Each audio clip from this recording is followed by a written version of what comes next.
نحمدہ و نصلی علی رسولہ الکریم، اما بعد فاعوذ باللہ من الشیطان الرجیم، بسم اللہ الرحمن الرحیم۔ رب اشرح لی صدری ویسر لی امری واحلل عقدۃ من لسانی یفقہوا قولی، رب یسر ولا تعسر وتمم بالخیر۔ اللہ کے پاک نام سے 5ویں پارے کی ابتدا کرتے ہیں۔ پہلا رکوع ہے خاندانی تنظیم کے متعلق۔ 2 پوائنٹ ہے جو اہمیت کے حامل ہے۔ نکاح جو آزاد عورت سے ہو یا اور جو لونڈی سے، دوسرا جو نکاح لونڈی سے ہو، اور جہانوں کے بادشاہ کی محرم رشتوں کے علاوہ تمام عورتوں سے نکاح جو ہے جائز یہاں پہ قرار دیا گیا ہے۔ تو اللہ تعالیٰ فرماتے ہیں وَالْمُحْصِنَاتُ مِنَ النِّسَاءِ إِلَّا مَا مَلَكَتْ أَيْمَانُكُمْ، اور شوہر والی عورتیں بھی حرام کی گئی ہیں مگر وہ لونڈیاں جن کے تمہارے دائیں ہاتھ مالک ہیں۔ یہ تم پر اللہ تعالیٰ نے لکھ دیا، اور ان کے علاوہ تمہارے لیے سب عورتیں حلال کر دی گئی، یہ کہ تم اپنے مالوں کے بدلے میں طلب کرو، اس حال میں کہ نکاح میں لانے والے نہ ہو، نہ کہ بدکاری کرنے والے ہوں۔ پھر ان میں سے جن عورتوں سے تم فائدہ اٹھاؤ ان کو ان کے مقررہ مہر دے دو، اور تم پر کوئی گناہ نہیں اس میں جس پر تم مہر مقرر ہونے کے بعد باہم رضامند ہو۔ یقیناً اللہ تعالیٰ ہمیشہ سے سب کچھ جاننے والا، کمال حکمت والا ہے۔ یعنی دائیں ہاتھ سے مراد جنگ کے نتیجے میں جو عورتیں غلام ہوتی ہیں۔ اس کے علاوہ اس آیت سے یہ بھی پتہ چلتا ہے کہ شادی شدہ عورتوں سے مرد شادی نہیں کر سکتا۔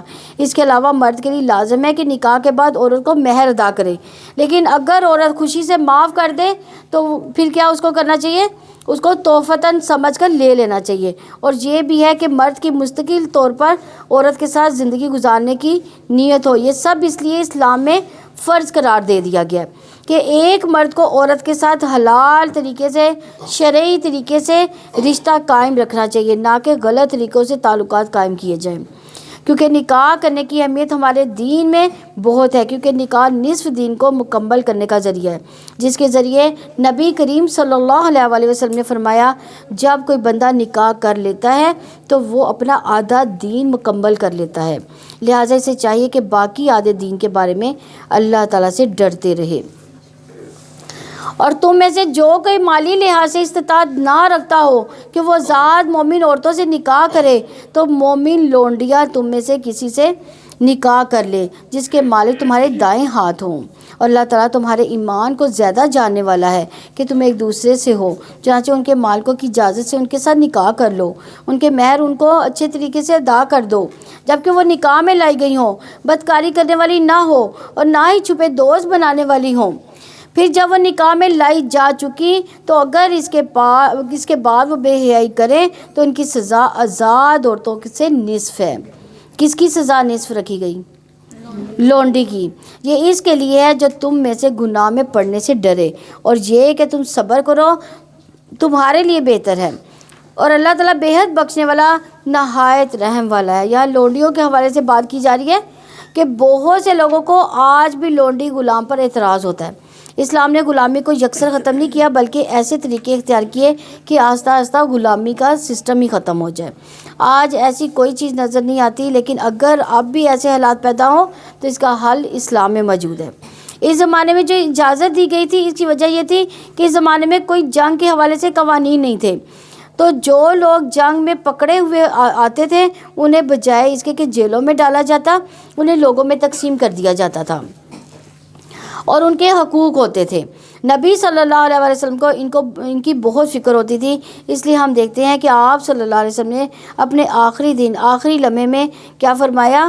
لونڈی غلام کے حقوق کی بات کی بار بار۔ اور یہاں ایک اور بات قابل غور ہے کہ اللہ ہمارے ایمان کو زیادہ جانتا ہے، واللہ اعلم بایمانکم۔ اس سے پتہ چلتا ہے کہ ہمیں لوگوں کے باطن کی کھوج نہیں لگانا چاہیے کہ کس کا ایمان کتنا ہے، کس کا تقویٰ کتنا ہے، کون اللہ تعالیٰ سے کتنا ڈرتا ہے۔ یہ سب کس کا کام ہے؟ اللہ تعالیٰ کا۔ تو رسول اللہ صلی اللہ علیہ وسلم نے فرمایا مجھے اس کا حکم نہیں ہوا کہ لوگوں کے دلوں کی کھوج لگاؤں، اور نہ اس کا حکم ہوا کہ ان کے پیٹ چاک کروں۔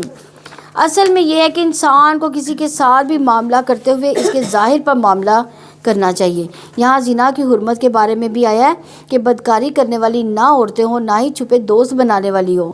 تو اس کے بارے میں رسول اللہ صلی اللہ علیہ وسلم نے فرمایا، اے عرب کی ہلاکت، اے عرب کی ہلاکت، میں تم سے جس چیز کے بارے میں سب سے زیادہ ڈرتا وہ زنا ہے اور مخفی شہوت۔ زانیہ عورت کی دعا بھی قبول نہیں ہوتی، تو اسی لیے نبی صلی اللہ علیہ وسلم نے فرمایا آدھی رات کو آسمان کے دروازے کھول دیے جاتے ہیں اور ایک پکارنے والا آواز دیتا ہے کہ کوئی دعا کرنے والا ہے کہ اس کی دعا قبول کی جائے، کوئی مانگنے والا ہے کہ اسے دیا جائے، کوئی مصیبت زدہ ہے کہ اس کی مصیبت دور کی جائے۔ پھر جو مسلمان اس وقت دعا کرتا ہے تو اللہ عز و جل اس کی دعا قبول کرتا ہے، سوائے زانیہ عورت کے جو اپنی شرمگاہ کے ذریعے کمائی کرتی ہے۔ اللہ تعالیٰ چاہتا ہے کہ تمہارے لیے کھول کر بیان کرے اور وہ تمہیں ان لوگوں کے طریقوں کی ہدایت دے جو تم سے پہلے تھے اور وہ تم پر مہربانی فرمائے۔ اللہ تعالیٰ سب کچھ جاننے والا، کمال حکمت والا ہے۔ اللہ تعالیٰ چاہتا ہے کہ تم پر مہربانی فرمائے، اور جو لوگ خواہشات کی پیروی کرتے ہیں وہ ارادہ رکھتے ہیں کہ تم راستے ہٹ جاؤ، بہت بڑا ہٹ جانا۔ اللہ تعالیٰ ارادہ رکھتا ہے کہ وہ تم سے بوجھ ہلکا کر دے، اور انسان کو کمزور پیدا کیا گیا۔ تو اس آیت سے یہ پتہ چلتا ہے کہ اللہ تعالیٰ نے جو احکامات ہمیں دیے اس میں بظاہر کچھ پابندیاں بھی محسوس ہوتی ہیں، لیکن یہ پابندیاں دراصل آسانیاں ہیں، کیونکہ بہت سی آزادیاں انسان کے لیے مشکلات کا باعث بنتی ہے۔ اے لوگوں جو ایمان لائے ہو، تم آپس میں ایک دوسرے کے مال باطل طریقے سے نہ کھاؤ، سوائے اس کے کہ تمہاری آپس کی رضامندی سے تجارت ہو، اور اپنے آپ کو قتل نہ کرو، بلا شبہ اللہ تعالیٰ ہمیشہ ہی سے تم پر نہایت رحم والا ہے۔ یعنی مال کو آپس میں باطل طریقے سے کھانا کیا ہے؟ مال کمانے کے غلط طریقے اختیار کرنا، جیسے چوری، ڈاکہ، غصب، یتیموں کا مال لوٹنا، یہ سارے ہتھیار کس کے ہیں؟ باطل طریقے۔ اور دوسری بات جو کہے گی، وَلَا تَقْتُلُوا أَنفُسَكُمْ، ایک دوسرے کو قتل نہ کرو۔ کسی مسلمان بھائی کو قتل کرنا ایسے ہی ہے جیسے خود کو قتل کرنا، کیونکہ پھر بدلے میں انسان خود بھی قتل کیا جاتا ہے۔ اور پھر دوسرا یہ کہ خودکشی کی ممانعت بھی یہاں پہ کی گئی ہے، کیونکہ خودکشی کیا ہے؟ کبیرہ گناہ ہے، حرام ہے، اور اس کے بارے میں کہا گیا خودکشی کرنے والا قیامت کے دن اور پھر حساب کتاب کے بعد اگر اللہ اس کو جہنم میں بھیج دے تو سزا دیا جاتا رہے گا۔ اس کے علاوہ وہ مسلسل جہنم میں جلنے کے ساتھ ساتھ اسی آلے سے یا اسی طریقے سے بار بار اپنے آپ کو مارنے کی کوشش کرتا رہے گا، جس طرح اس نے خود کو دنیا میں قتل کیا۔ اس لیے زندگی کی قیمت کو پہچانیے، اسی زندگی کی قدر کیجیے، کیونکہ یہ وقت کمانے کا ہے اور آخرت بنانے کا ہے، اور یہ زندگی ہے، اس میں مشکلات آتی ہیں تو اس میں مایوس نہ ہو اور اپنے آپ کو ختم نہ کریں۔ وہ اس لیے کیونکہ اب تو کہتے ہیں کہ مر جائیں، تو مر گئے تو مر کر بھی چین نہ پایا تو پھر کدھر جائیں گے؟ یہی مرنے کے بعد بھی مسائل کم نہ ہوئے، مصیبت بڑھتی ہی چلی گئی تو پھر کہاں جائیں گے؟ پھر تو کوئی آزادی نہیں ہوگی، ایک دفعہ پھر سے خود کو ختم کر دیا جائے گا۔ اور جو شخص زیادتی اور ظلم ایسا کرے گا تو بہت ہی جلد اسے ہم آگ میں داخل کر دیں گے، اور یہ اللہ تعالیٰ پر ہمیشہ سے نہایت آسان ہے۔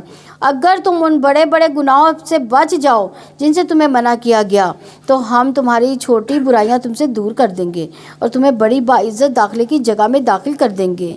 یہاں کبیرہ گناہ سے بچنے کا حکم دیا جا رہا ہے، اس لیے ابن عباس رضی اللہ عنہ کہتے ہیں کہ ہر وہ گناہ کبیرہ ہے جس کو اللہ تعالیٰ نے جہنم کی وعید سنائی، یا جس پر لعنت کی، یا جس پر غضب کی وعید سنائی گئی۔ اللہ کے رسول صلی اللہ علیہ وسلم نے کچھ کبیرہ گناہوں کا ذکر کیا، یہ کہ اللہ کے ساتھ شرک کرنا، دوسرا والدین کے ساتھ نافرمانی کرنا اور جھوٹی گواہی۔ اسی طرح ایک اور روایت میں آپ صلی اللہ علیہ وسلم نے فرمایا 7 ہلاکت خیز گناہوں سے بچو۔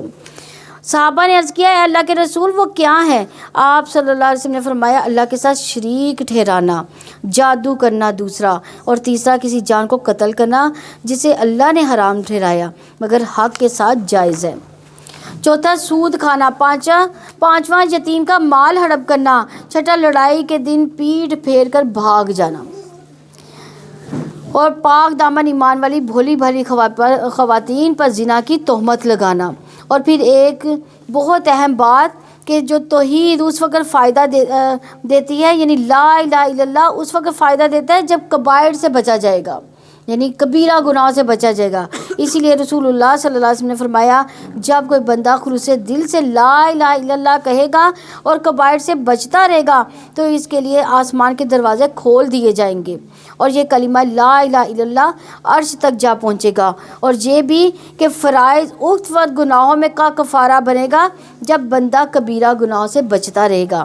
اس کے لیے رسول اللہ صلی اللہ علیہ وسلم نے فرمایا 5 نمازیں ایک جمعہ سے دوسرے جمعہ تک اور رمضان سے دوسرے رمضان تک اپنے درمیان سرزد ہونے والے گناہوں کے لیے کفارہ بن جاتے ہیں جب تک کبیرہ گناہ سے بچتا رہے، کیونکہ ہم کہتے ہیں کہ وضو کرنے سے سارے گناہ دھل جاتے ہیں، اور یہ اس وقت ہوگا جب کبیرہ گناہوں سے ہم بچیں گے۔ اسی طرح رمضان سے دوسرے رمضان کے بیچ کے گناہ جو ہیں وہ کیا ہوں گے؟ معاف ہو جائیں گے، لیکن یہ بھی تب ہوگا جب کبائر سے بچیں گے، یعنی کبیرہ گناہوں سے بچیں گے۔ اسی لیے رسول اللہ صلی اللہ علیہ وسلم نے فرمایا کبیرہ گناہوں سے اجتناب کرو، سیدھے رہو، خوش ہو جاؤ، اور تم اس چیز کی تمنا نہ کرو جو اللہ تعالیٰ نے تم میں سے بعض کو بعض پر فضیلت دی۔ مردوں کے لیے اس میں سے ایک حصہ جو انہوں نے محنت سے کمایا، عورتوں کے لیے اس میں سے ایک حصہ جو انہوں نے محنت سے کمایا، اور اللہ تعالیٰ سے اس کے فضل کا سوال کرو۔ یقیناً اللہ تعالیٰ ہمیشہ سے ہر چیز کو خوب جاننے والا ہے، اور ہر ایک کے لیے ہم نے وارث بنائے ہیں اس میں سے جو والدین اور قریبی رشتہ دار چھوڑ جائیں اور جن سے تم نے عہد باندھے ہوں انہیں ان کا حصہ دے دو۔ بلا شبہ اللہ تعالیٰ ہر چیز پر ہمیشہ سے حاضر ہے۔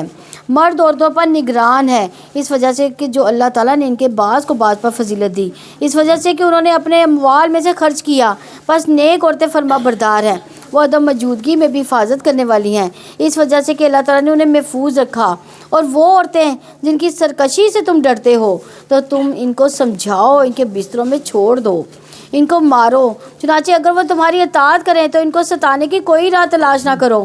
بلا شبہ اللہ تعالیٰ ہمیشہ ہی سے بے حد بلند بہت بڑا ہے۔ اور اگر تم ان دونوں کے درمیان مخالفت سے ڈرو تو ایک منصب شوہر کے رشتہ داروں میں سے اور ایک منصب بیوی کے رشتہ داروں میں سے مقرر کر لو۔ اگر دونوں اصلاح کا ارادہ رکھیں تو اللہ تعالیٰ ان کے درمیان موافقت پیدا کر دے گا۔ بلا شبہ اللہ تعالیٰ ہمیشہ ہی سے سب کچھ جاننے والا اور ہر چیز کی خبر رکھنے والا ہے۔ یعنی اس آیت میں شوہر اور بیوی کے جھگڑے کی صورت میں بتایا گیا کہ شوہر اور بیوی کے جھگڑے میں موافقت کا سبب کیا ہے۔ اگر گھر بسانے کی نیت ہو تو راستہ بھی نظر آ جائے گا، اگر بسنے کی نیت نہیں، پیچھے سے بھی اکسایا جا رہا ہے، کوئی ضرورت نہیں، رہنے دو، ہم تمہارا خود ہی خیال رکھ لیں گے، تو کیونکہ ہر شوہر اور بیوی کے درمیان کچھ نہ کچھ اختلافات ہوتے ہیں۔ اللہ کا طریقہ ہے کہ کائنات کے اندر ہر چیز کے اندر اختلاف ہے۔ اس کو جتنا بھی پانی، جیسے گھاس کی مثال ہی لے لیں کہ اس کو جتنا بھی پانی دیں گے وہ گھاس ہی رہے گی، اس کا حسن گھاس ہی میں ہے، یعنی اس کا حسن کس میں ہے؟ زمین پہ بچھ جانے میں۔ اگر وہ زمین سے تھوڑا سا اگ جائے گی تو کیا کریں گے؟ ہم اس کو کاٹ دیں گے۔ تو یاد رکھیے مرد اور عورت میں جنس کا اختلاف ہے اور سوچ کا، پسند ناپسند کا ہو سکتا ہے، پس منظر کا بھی اختلاف ہوتا ہے۔ سوسائٹی میں ہر ایک کا مختلف رول ہوتا ہے، اس لیے نبھانے اور بنا کر رکھنے کی نیت رکھنی چاہیے، تو اللہ تعالیٰ بھی اس میں مدد فرما دیتا ہے۔ پھر اور اللہ تعالیٰ کی عبادت کرو اور اس کے ساتھ کسی چیز کو بھی شریک نہ بناؤ۔ والدین کے ساتھ احسان کرو، رشتہ داروں اور یتیموں، مسکینوں اور رشتہ دار ہمسایوں، اجنبی ہمسایوں، پہلو کے ساتھی، مسافر کے ساتھ، ان کے ساتھ جن کے مالک تمہارے دائیں ہاتھ ہوئے۔ یقیناً اللہ تعالیٰ ایسے شخص سے محبت نہیں کرتا جو اکڑنے والا، فخر کرنے والا ہو۔ والجار جنب، یعنی پڑوسی، خاص کا اس کا حق سب سے زیادہ ہے جو رشتہ دار بھی ہو۔ والصاحبی بالجنب، اس میں وہ تمام لوگ شامل ہیں جو ساتھ بیٹھے ہوں، جیسے جہاز میں، بس میں، کلینک وغیرہ میں، جیسے آپ لوگ ایک دوسرے کے ساتھ بیٹھے ہو، اس میں یہ بھی ساتھی یہ شامل ہے۔ یہ نہیں کہ خود کو جو ہے وہ آپ بیٹھے رہو اور کھلے ہو کر بیٹھے رہو اور دوسرا جو ہے وہ تنگ ہو کر بیٹھا رہے، یہ والی چیز اس میں آ جاتی ہے۔ تو اس کے لیے جگہ تنگ کر دو یا اپنے سامان اس کی طرف دھکیل کر رکھ دو اور دوسروں کو تنگ کرنا شروع کر دو۔ پہلو کے ساتھی میں اکٹھے مل کر کام کرنے والے بھی آتے ہیں، جیسے ٹیم ورک کرتے ہیں۔ ایک ٹیم میں کام کرنے والوں کے ساتھ احسان کرو، سلام میں پہل کرو، مسکرا کر پیش آؤ، ان کے کاموں اور محنت کی قدر دانی کرنی چاہیے۔ اور وابن السبیل، یعنی اجنبی لوگ ان کے ساتھ بھی احسان کا معاملہ کرو، یہ ہے ہمارا خوبصورت دین۔ وما ملکت ایمانکم، آج کے دور میں لونڈی غلام نہیں، لیکن اپنے ورکرز کے کام کی قدر دانی کرنی چاہیے، ان کے لیے خوشی غمی میں ان کے شریک ہونا چاہیے۔ یہ نہیں کہ سوچ لو کہ میں تو باس ہوں، یہ میرے سے تنخواہ لے کر میرا ملازم ہے، تو اس طرح کا معاملہ نہیں ہونا چاہیے۔ تو اللہ تعالیٰ نے مسلمان ہمیں پیدا کیا، اور ہمارا دین بہت خوبصورت ہے اس معاملے میں۔ اللہ تعالیٰ نے اپنا حق صرف ایک بتایا کہ اللہ کی عبادت کرو، اس کے بعد باقی سب بندوں کے حقوق بتائے ہیں، اور کس کس کے ساتھ تم کیا رویہ اختیار کرو۔ آگے فرمایا ان اللہ لا یحب من کان مختالا فخورا، اللہ تعالیٰ ان لوگوں کو پسند نہیں کرتا جو سب کچھ صرف اپنے آپ کو ہی سمجھے، جن کو صرف اپنے حق کا ہی پتہ ہے۔ اگر ان کو کچھ خوبیاں، مال، دولت زیادہ ملا بھی ہو تو اکڑنا شروع کر دیں اور دوسروں کو انسان ہی نہ سمجھے۔ گھر کے اندر ہو یا باہر، دوسروں کے ساتھ کیا معاملہ پھر کرنا چاہیے؟ احسان کا رویہ اختیار کرنا چاہیے۔ وہ لوگ جو بخل کرتے ہیں اور لوگوں کو بھی بخل کا حکم دیتے ہیں، اور اللہ تعالیٰ نے جو کچھ انہیں اپنے فضل سے دیا ہے اسے چھپاتے ہیں، ہم نے کافروں کے لیے ذلیل کرنے والا عذاب تیار کر رکھا ہے۔ یعنی بخل کا تعلق مالی کولی دونوں حقوق کے ساتھ ہے۔ مالی خود بھی بخل کرتا، جو مالی ہے وہ خود بھی بخل کرتے ہیں اور دوسروں کو بھی اس کے لیے ابھارتے ہیں۔ اور کولی یعنی سلام نہ کرنا، مسکرانے سے گریز کرنا بھی بخل ہی ہے۔ اور جو لوگ اپنے مال لوگوں کو دکھانے کے لیے خرچ کرتے ہیں، اور نہ وہ اللہ تعالیٰ پہ ایمان رکھتے ہیں، نہ آخرت کے دن پر، اور وہ شخص جس کا دوست شیطان بن جائے تو وہ بہت ہی برا دوست ہے۔ یعنی جن لوگوں کو آخرت کا یقین نہ ہو اور وہ فلاح کے کام کس کے لیے کریں گے؟ صرف شہرت پانے کے لیے، لوگوں کی نظر میں سخی کہلانے کے لیے۔ شیطان انسان کے ساتھ لگا ہوا ہے، اس کو گناہ پر اکساتا ہے اور دکھاوے کی ترغیب دیتا ہے۔ یعنی ہم دکھاوا کرتے ہیں نا، کوئی بھی نیکی کا کام کرتے ہیں تو اللہ تعالیٰ ہمیں اس چیز سے بچائے۔ اور ان کا کیا بگڑ جاتا اگر وہ اللہ تعالیٰ اور آخرت کے دن پر ایمان لاتے، اور جو اللہ تعالیٰ نے انہیں رزق دیا اس میں سے وہ خرچ کرتے، اور اللہ تعالیٰ ہمیشہ سے انہیں خوب جاننے والا ہے۔ بلا شبہ اللہ تعالیٰ کسی پر ذرا برابر بھی ظلم نہیں کرتا، اور اگر ایک نیکی ہوئی تو اس کو دگنا کر کے دے گا، اور اپنے پاس سے بہت بڑا اجر عطا فرمائے گا۔ یعنی اللہ کا فضل کیا ہے کہ اگر کوئی یہ گناہ کرتا ہے تو اس کے بدلے میں ایک ہی گناہ لکھا جاتا ہے، لیکن اگر ایک نیکی کرے گا تو 10 سے لے کر 700 گنا تک اس کو بدلہ دیا جائے گا۔ جیسے فی سبیل اللہ مال خرچ کرنے کا اجر، اللہ تعالیٰ نے فرمایا روزہ میرے لیے، میں خود اس کی جزا دوں گا۔ اللہ تعالیٰ کا فضل یہ کہ بندے کی کوشش کافی نہیں، محض عمل کے بدلے جنت نہیں مل سکتی، اس کی رحمت ہوگی تو جنت ملے گی۔ اگر ہم دنیا بھر کی نیکیاں یہاں سے اکٹھی کر کے لے جائیں تو اگر ہم کہیں ہم نے تو بہت نیکیاں کی ہیں، ہماری نیکیوں کی وجہ سے ہمیں جنت مل جائے گی، تو اگر ایک آنکھ اللہ تعالیٰ نے ایک آنکھ کی جو نعمت ہے پلڑے میں ڈال دی تو زندگی بھر کی نیکیاں ہماری ختم۔ تو اس لیے اللہ تعالیٰ کا فضل، اللہ تعالیٰ کی رحمت ہوئی تو ہم جنت میں جائیں گے انشاءاللہ۔ پھر کیا حال ہوگا جب ہم ہر امت میں سے ایک گواہ لائیں گے اور آپ کو ان پر گواہ لائیں گے۔ جس دن وہ لوگ جنہوں نے کفر کیا رسول کی نافرمانی کی تمنا کریں گے کہ کاش اس پر زمین برابر کر دی جائے، اور اللہ تعالیٰ سے وہ کوئی بات بھی چھپا نہ سکیں گے۔ یعنی یہاں اللہ کی نافرمانی کا ذکر نہیں، بلکہ یہاں پر رسول اللہ صلی اللہ علیہ وسلم کی نافرمانی کا ذکر ہے۔ بعض بار یہ کہہ دیا جاتا ہے کہ کون سا یہ حکم قرآن میں ہے، نہیں، رسول اللہ صلی اللہ علیہ وسلم نے بھی جو حکم دیا اس کی بھی اطاعت کرنا بہت ضروری ہے۔ اے لوگوں جو ایمان لائے ہو، تم نماز کے قریب بھی نہ جاؤ اس حال میں کہ تم نشے میں ہو، یہاں تک کہ تم جان لو جو کچھ تم کہتے ہو، اور نہ ہی جنابت کی حالت میں مگر راستہ عبور کرنے والے ہو، یہاں تک کہ تم غسل کر لو۔ اگر تم بیمار ہو یا سفر میں ہو، یا تم میں سے کوئی قضائے حاجت سے آیا ہو، یا تم نے عورتوں سے مباشرت کی ہو، پھر تم پانی نہ پاؤ تو پاک مٹی سے تیمم کر لو، پھر اپنے چہروں اور ہاتھوں کا مسح کرو، یقیناً اللہ تعالیٰ ہمیشہ ہی سے بہت معاف کرنے والا، بے حد بخشنے والا ہے۔ کہ ان حالتوں میں نماز نہیں پڑھنی چاہیے، شدید نیند کی حالت میں، جب انسان کو سمجھ ہی نہ آ رہی ہو کہ میں نے کیا پڑھنا ہے، اور اسی طرح نشے کی حالت میں بھی، نشے کی بھی حالت میں کیا ہوتا ہے، انسان کو سمجھ ہی نہیں آ رہی ہوتی، اور تیسرا جنابت کی حالت میں۔ اس کے علاوہ نماز کے لیے غسل کرنا بھی ضروری ہے۔ اگر پانی موجود نہ ہوگا تو پھر ہم کیا کریں گے؟ مٹی سے تیمم کر لیں گے، ان ساری ناپاکیوں کو صرف تیمم ہی دور کر سکتی ہے۔ تیمم کے لیے مٹی سارے جسم پر ملنے کی ضرورت نہیں ہے۔ تیمم کا طریقہ، ہاتھ کو مٹی پر مار کر اس پر پھونک مار کر چہرے اور دونوں ہاتھوں پر پھیر لیں، بس ایک بار پھیرنا، بار بار بھی نہیں پھیرنا، اور نہ ہی سارے جسم پر یا وضو کے سارے اعضاء پر پھیرنا ہے۔ اصل چیز اللہ تعالیٰ کا حکم ہے۔ رسول اللہ صلی اللہ علیہ وسلم نے فرمایا، زمین کو چھوا کرو کیونکہ یہ تمہارے ساتھ شفقت کرنے والی ہے۔ تیمم کا حکم مسلمانوں کے لیے اللہ تعالیٰ کی طرف سے آسانی ہے۔ یہ محمد صلی اللہ علیہ وسلم کی امت کی خصوصیت بھی ہے۔ رسول اللہ صلی اللہ علیہ وسلم نے فرمایا، مجھے 5 چیزیں ایسی عطا کی گئیں جو مجھ سے پہلے کسی نبی کو یا پیغمبر کو عطا نہیں کی گئی، جن میں سے ایک یہ ہے کہ زمین کو میرے لیے سجدہ گاہ اور طہارت کا ذریعہ بنا دیا گیا۔ زمین جہاں بھی ہم چاہیں نماز پڑھ سکتے ہیں، اور طہارت کوئی سی بھی مٹی لے کر ہم طہارت کر سکتے ہیں، یعنی کہیں سے بھی مٹی لیں۔ اور تیمم کرنے کی صورتیں کیا ہوں گی؟ جہاں نماز کا وقت آئے، پانی نہ ملے تو پھر کیا کریں گے؟ تیمم۔ اور جہاں پانی نظر آیا تو تیمم کا ختم تیمم، اور وہاں پہ ہمیں وضو کرنا پڑے گا۔ جان کی ہلاکت کا یا ڈر ہو، یعنی بیماری کی وجہ سے کہ اگر ہم ہاتھ لگائیں گے پانی کو تو مر جائیں گے، تو اگر جان کا ڈر ہو تب بھی تیمم کیا جا سکتا ہے۔ کیا آپ نے ان لوگوں کو نہیں دیکھا جن کو کتاب میں سے ایک حصہ دیا گیا، وہ گمراہی خریدتے ہیں، وہ چاہتے ہیں کہ تم بھی راستہ گم کر دو۔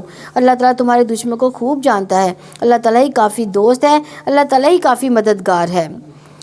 یہاں آپ صلی اللہ علیہ وسلم کو تسلی دی جا رہی ہے کہ آپ دشمنوں کی طرف سے پریشان نہ ہو، اللہ آپ کے معاملے کی ذمہ داری لے گا اور جس چیز کے ساتھ چاہے گا آپ کو فائدہ دے گا۔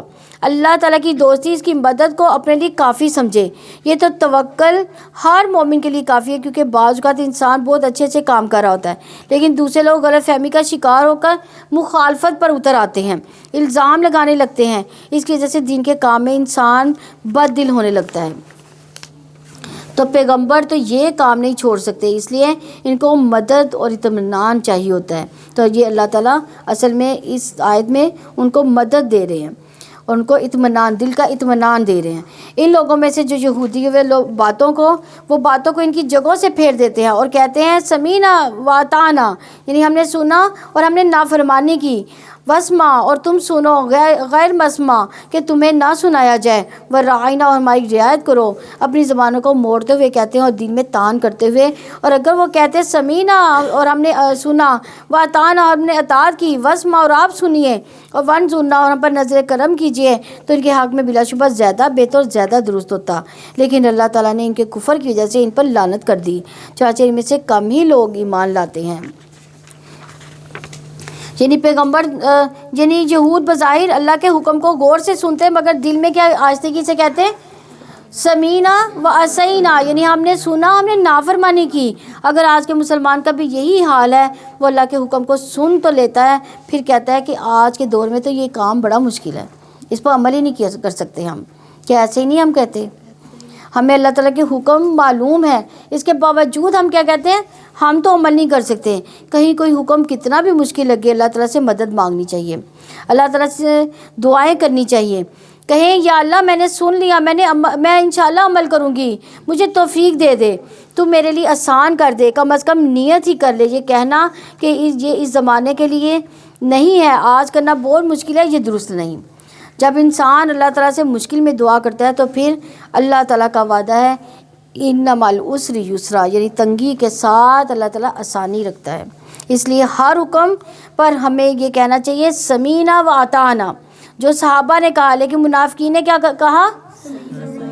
سمینا و عصینا۔ اس لیے ہمیں اس نافرمانی سے بچنا چاہیے۔ آیت نمبر 47 ہے، اے وہ لوگوں جنہیں کتاب دی گئی اس پر ایمان لے آؤ جو ہم نے نازل کیا، اس کے لیے تصدیق کرنے والا ہے جو تمہارے پاس ہے، اس سے پہلے کہ ہم چہروں کو مٹا دیں، پھر انہیں پشتوں پر پھیر دیں یا ان پر لعنت کر دیں، جیسے ہم نے سبت والوں پر لعنت کی، اور اللہ تعالیٰ کا حکم ہمیشہ سے ہو کر رہنے والا ہے۔ بے شک اللہ تعالیٰ اس بات کو نہیں بخشے گا کہ اس کے ساتھ شرک کیا جائے، اور جو اس کے علاوہ ہے وہ جس کے لیے چاہے گا بخش دے گا، اور جو اللہ تعالیٰ کے ساتھ شریک کرے گا تو یقیناً اس نے بہت بڑا گناہ گھڑ لیا۔ تو شرک جو ہے ناقابل معافی جو ہے وہ گناہ ہے۔ تو کیا آپ نے ان لوگوں کو نہیں دیکھا جو اپنے آپ کو پاک کہتے ہیں، بلکہ اللہ تعالیٰ جس کو چاہتا ہے پاک کرتا ہے، اور ان پر ایک دھاگے کے برابر بھی ظلم نہیں کیا جائے گا۔ آپ دیکھیں وہ اللہ تعالیٰ پر کیسے جھوٹ باندھتے ہیں۔ اس کو اتنا ظاہر گناہ ہی کافی ہے کہ آپ نے نہیں دیکھا ان لوگوں کی طرف جو کتاب میں سے ایک حصہ دیے گئے وہ بتوں پر اور باطل معبود پر ایمان رکھتے ہیں، اور ان لوگوں سے کہتے ہیں جنہوں نے کفر کیا یہ ان لوگوں سے زیادہ ہدایت کے راستے پر ہیں جو ایمان لائے۔ یعنی یہود کے بارے میں یہاں کہا جا رہا ہے کہ اہل کتاب، یعنی وہ اہل کتاب ہونے کے باوجود جادو میں مبتلا تھے، حالانکہ انہیں تو اس کا کھلم کھلا انکار کرنا چاہیے تھا۔ یہود مشرکین کو مسلمانوں سے زیادہ ہدایت پر قرار دیتے تھے، حالانکہ کتاب والوں کو کتاب والوں کا ساتھ دینا چاہیے تھا۔ تو جادو کبیرہ گناہوں میں سے ایک گناہ ہے۔ پچھلی قومیں بھی انہی خرافات میں پڑنے کی وجہ سے ہلاک ہوئی تھیں۔ یہ جو اہل کتاب جو تھے یہ یہود ہونے کے باوجود جادو، یعنی اہل کتاب ہونے کے باوجود یہ کیا کرتے تھے؟ جادو کرتے تھے، شیطانی عمل کرتے تھے، اور آج مسلمانوں میں بھی کیا یہ خرافات موجود نہیں ہیں؟ اب دیکھا جائے تو آج کل جادو جو ہے وہ بہت زیادہ بڑھ گیا ہے۔ اللہ تعالیٰ ہمیں اس سے محفوظ فرمائے۔ یہی لوگ ہیں جن پر اللہ تعالیٰ نے لعنت کی، اور جس پر اللہ تعالیٰ لعنت کرتا ہے تو اس کے لیے آپ ہرگز کوئی مددگار نہ پائیں گے، یا ان کے لیے حکومت میں کوئی حصہ ہے تب وہ لوگوں کو کھجور کی گٹھلی کے شگاف کے برابر بھی نہ دیں گے، یا وہ لوگوں سے اس پر حسد کرتے ہیں جو اللہ تعالیٰ نے انہیں اپنے فضل سے عطا کیا۔ تو یقیناً ہم نے اولاد آدم کو کتاب اور حکمت دی، اور ہم نے انہیں عظیم بادشاہت سے بھی نوازا۔ پھر ان میں سے کوئی ہے جو اس پر ایمان لائے، اور اس میں سے کوئی ہے جیسے منہ موڑ گیا، اور جلانے کو جہنم ہی کافی ہے۔ یعنی نبی، اس سے پتہ چلتا ہے کہ نبی کی بات نہ مانی تو اس کا کچھ نقصان نہیں، نقصان نہ ماننے والوں پر ہی ہوگا۔ بلا شبہ جن لوگوں نے ہماری آیات کا کفر کیا بہت جلد ہم انہیں آگ میں ڈالیں گے۔ جب کبھی ان کی کھالیں گل سڑ جائیں گی تو ہم انہیں اس کے علاوہ کھالیں بدل دیں گے تاکہ وہ عذاب چکھیں۔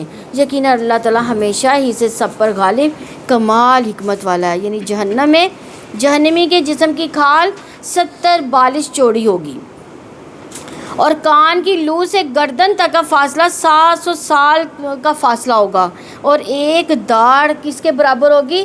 احد پہاڑ کے برابر ہو۔ اگر آپ نے اللہ تعالیٰ آپ کو سعودی کی طرف لے کے جائے، آپ دیکھیں مدینہ میں جو ہے احد پہاڑ جو ہے تقریباً ہر طرف سے احد پہاڑ نظر آ رہا ہوتا ہے، اتنا بڑا پہاڑ ہے۔ تو موٹاپا تو دنیا میں بھی مصیبت ہے، وہاں کا موٹاپا جو ہے وہ اللہ کی پناہ ہوگی۔ تو کبیرہ گناہوں کا ارتکاب کوئی کھیل نہیں، انسان کے لیے ہلاکت ہے۔ اس لیے ان چیزوں سے اپنی زندگی میں ہی توبہ کر لینی چاہیے۔ اور وہ لوگ جو ایمان لائے انہوں نے نیک اعمال کیے، انہیں جلد ہی ہم ایسے باغات میں داخل کریں گے جن کے نیچے سے نہریں جاری ہوں گی، ہمیشہ رہنے والے ہیں ان میں ہمیشہ ہمیشہ، ان کے لیے اس میں نہایت پاک صاف بیویاں ہوں گی، اور ہم انہیں بہت گھنے سائے میں داخل کریں گے۔ جہاں بھی جنت کی عورتوں کی بات آئے گی پاکیزگی کی بات آئے گی۔ ایک عورت کے اندر کون سی خصوصیات ہونی چاہیے؟ پہلی بات کہ وہ پاکیزہ نگاہ والی ہو، دوسری بات کہ پاکیزہ گفتگو کرنے والی ہو، اپنی عزت و عصمت کی پاکیزگی بیان کرنے والی ہو یا رکھنے والی ہو۔ اس لیے حرام چیزوں سے ہمیشہ بچ کر رہنا چاہیے۔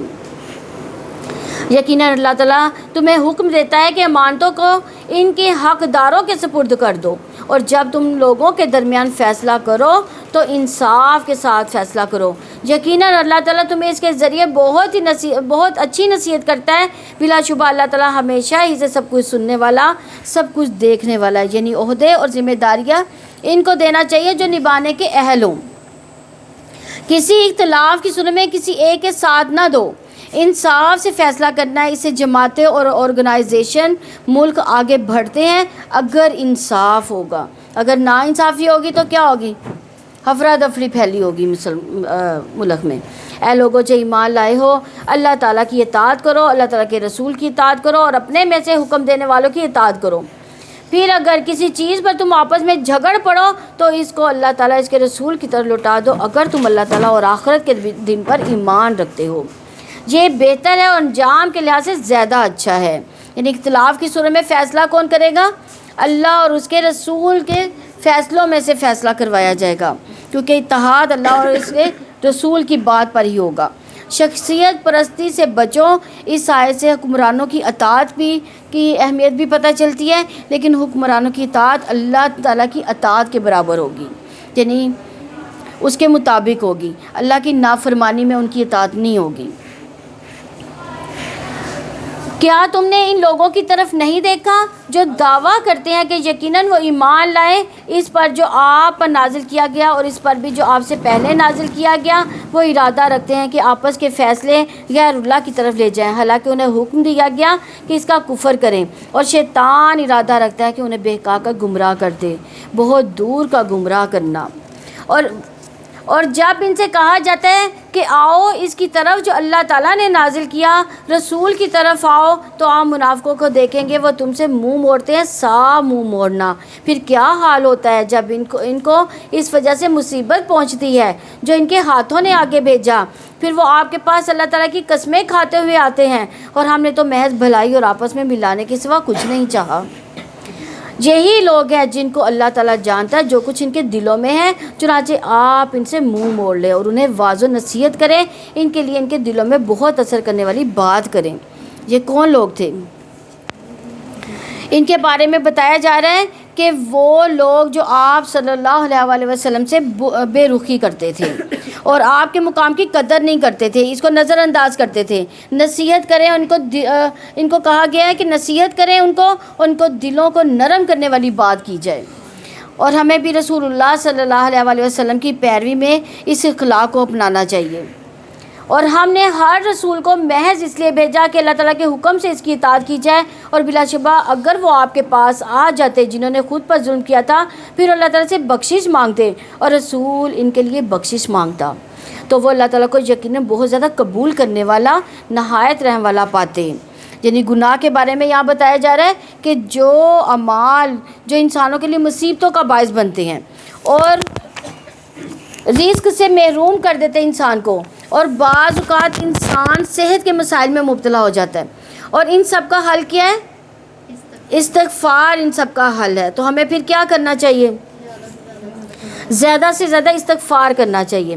پس تیرے رب کی قسم وہ مومن نہیں ہو سکتے یہاں تک کہ وہ آپ کو اس معاملے میں فیصلہ کرنے والا مان لے جو ان کے درمیان جھگڑا پڑ جائے، پھر آپ جو فیصلہ کر دیں اس پر وہ اپنے دلوں میں کوئی تنگی نہ پائیں اور وہ اسے تسلیم کر لیں۔ پوری طرح تسلیم کرنا، یعنی بندہ جب اپنے علم کے مطابق عمل کرتا ہے تو اللہ تعالیٰ اس کے علم میں اضافے کے ساتھ ساتھ اسے ثابت قدمی بھی عطا فرماتا ہے۔ اور اگر واقعتاً ہم پر فرض کر دیتے کہ اپنے آپ کو قتل کرو یا اپنے گھروں سے نکل جاؤ تو وہ ایسا نہ کرتے مگر ان میں سے بہت تھوڑے لوگ، اور اگر واقعتاً وہ اس پر عمل کرتے جس کی انہیں نصیحت کی جاتی ہے تو یقیناً ان کے لیے بہت بہتر اور زیادہ ثابت قدم رکھنے والا ہوتا۔ تو اور تب ہم انہیں یقیناً اپنی جانب سے اجر عظیم عطا کرتے اور لازماً ہم انہیں سیدھے راستے پر چلنے کی ہدایت دیتے، اور جو اللہ تعالیٰ اور اس کے رسول کی اطاعت کرے گا تو وہ ان کے ساتھ ہوں گے جن پر اللہ تعالیٰ نے انعام کیا، نبیوں، صدیقوں اور شہیدوں، صالحین میں سے، اور یہی بہترین ساتھی ہیں۔ یہ اللہ تعالیٰ کا فضل ہے، اور اللہ تعالیٰ کافی ہے سب کچھ سننے والا۔ اے لوگوں جو ایمان لائے اپنے بچاؤ کا سامان لے لو، چنانچہ تم دستوں میں نکلو یا اکٹھے ہی نکل پڑو، اور بلا شبہ تم میں یقیناً وہ بھی ہے جو نکلنے میں ضرور دیر لگائے گا۔ چنانچہ اگر تم میں کوئی مصیبت آ پہنچے تو کہے گا یقیناً اللہ تعالیٰ نے مجھ پر انعام کیا جبکہ میں ان کے ساتھ موجود نہ تھا۔ یہ کون کہیں گے؟ یہ منافقین کی بات ہو رہی ہے۔ یعنی دین کے معاملے میں اگر مسلمانوں کو کوئی مصیبت پہنچتی تو کہتے شکر ہے کہ ہم تمہارے ساتھ نہ تھے، لیکن اگر کوئی بھلائی پہنچتی تو فوراً ہی ان کے ساتھ کہتے کہ کیا ہم تمہارے ساتھ نہ تھے۔ اور یقیناً اگر تمہیں اللہ تعالیٰ کے فضل سے فتح یابی یا غنیمت مل جائے تو وہ ضرور کہے گا گویا تمہارے اس کے درمیان کوئی دوستی ہی نہیں، اے کاش میں بھی ان کے ساتھ ہوتا کہ میں بھی عظیم کامیابی حاصل کرتا۔ یعنی دین کے معاملے میں پیچھے رہنا اللہ تعالیٰ کا انعام نہیں بلکہ اس کے لیے نکلنا اللہ تعالیٰ کا انعام ہے۔ اور دوسری بات کہ مطلب پرستی یعنی منافقت کو جنم دیتی ہے مطلب پرستی۔ تو مطلب پرستی یہ کہ ہر وہ کام کرنا جس میں فائدہ ہو، نیکی کی خاطر اللہ کے راستے میں رزق لینے سے ڈرتے رہنا۔ چنانچہ لازم ہے کہ اللہ تعالیٰ کی راہ میں وہ لڑے جو آخرت کے بدلے دنیا کی زندگی بیچ دیتے ہیں، اور جو اللہ تعالیٰ کے راستے میں لڑے پھر قتل کیا جائے یا غالب آ جائے تو جلد ہی ہم اسے اجر عظیم عطا کریں گے۔ اور تمہیں کیا ہے کہ تم اللہ تعالیٰ کی راہ میں اور ان بے بس مردوں اور عورتوں اور بچوں کے لیے نہیں لڑتے جو کہتے ہیں ہمارے رب ہمیں اس بستی سے نکال جس کے باشندے ظالم ہیں، اور ہمارے لیے اپنے پاس سے کوئی حمایتی بنا دے، ہمارے لیے اپنے پاس سے کوئی مددگار بنا دے۔ یعنی جو مسلمان مکہ میں رہ گئے تھے، یہ ان کی بات ہے۔ جو لوگ ایمان والے ہیں وہ اللہ تعالیٰ کی راہ میں لڑتے ہیں، اور جن لوگوں نے کفر کیا وہ غیر اللہ کی راہ میں لڑتے ہیں۔ چانچہ تم شیطان کے ساتھیوں سے لڑو، بلا شبہ شیطان کی چال ہمیشہ ہی سے بہت ہی کمزور ہے۔ کیا آپ نے ان لوگوں کو نہیں دیکھا جن سے کہا گیا تھا کہ تم اپنے ہاتھوں کو روکے رکھو، نماز قائم کرو، زکوٰۃ ادا کرو؟ پھر جب ان پر قتال لکھ دیا گیا تب ان میں سے ایک گروہ انسانوں سے ایسے لڑنے لگا جیسے اللہ تعالیٰ سے ڈرتا ہو یا اس سے بھی زیادہ ڈرنا، اور انہوں نے کہا ہمارے رب تو نے ہم پر قتال کیوں لکھ دیا؟ کیوں نہیں ہمیں قریب کے وقت تک مہلت دی؟ آپ کہہ دیں کہ دنیا کا سامان بہت ہی کم ہے اور آخرت اس کے لیے بہت ہی بہتر ہے۔ جو متقی بنے گا اور تم پر ایک دھاگے کے برابر بھی ظلم نہیں کیا جائے گا۔ یعنی یاد رکھیے، دنیا میں جتنا بھی مال مل جائے، قارون کے خزانے ہی کیوں نہ ہو، لیکن آخرت کے مقابلے میں بہت تھوڑا ہے۔ کہا یہ بات ہمیں سمجھ آ جائے تو ہمیں کیا کرنا چاہیے؟ پھر ہمیں آخرت کو مد نظر رکھنا چاہیے، دنیا کو نہیں۔ تم جہاں کہیں بھی ہوگے موت تمہیں پہنچ جائے گی، اور اگرچہ تم مضبوط قلعوں میں ہو، اور اگر انہیں کوئی بھلائی پہنچتی ہے تو وہ کہتے ہیں یہ اللہ تعالیٰ کی طرف سے ہے، اور اگر انہیں کوئی برائی پہنچتی ہے تو وہ کہتے ہیں یہ تمہاری طرف سے ہے۔ آپ کہتے ہیں سب اللہ تعالیٰ ہی کی طرف سے ہے۔ پھر ان لوگوں کو کیا ہو گیا کہ وہ قریب نہیں ہے کہ کوئی بات سمجھیں؟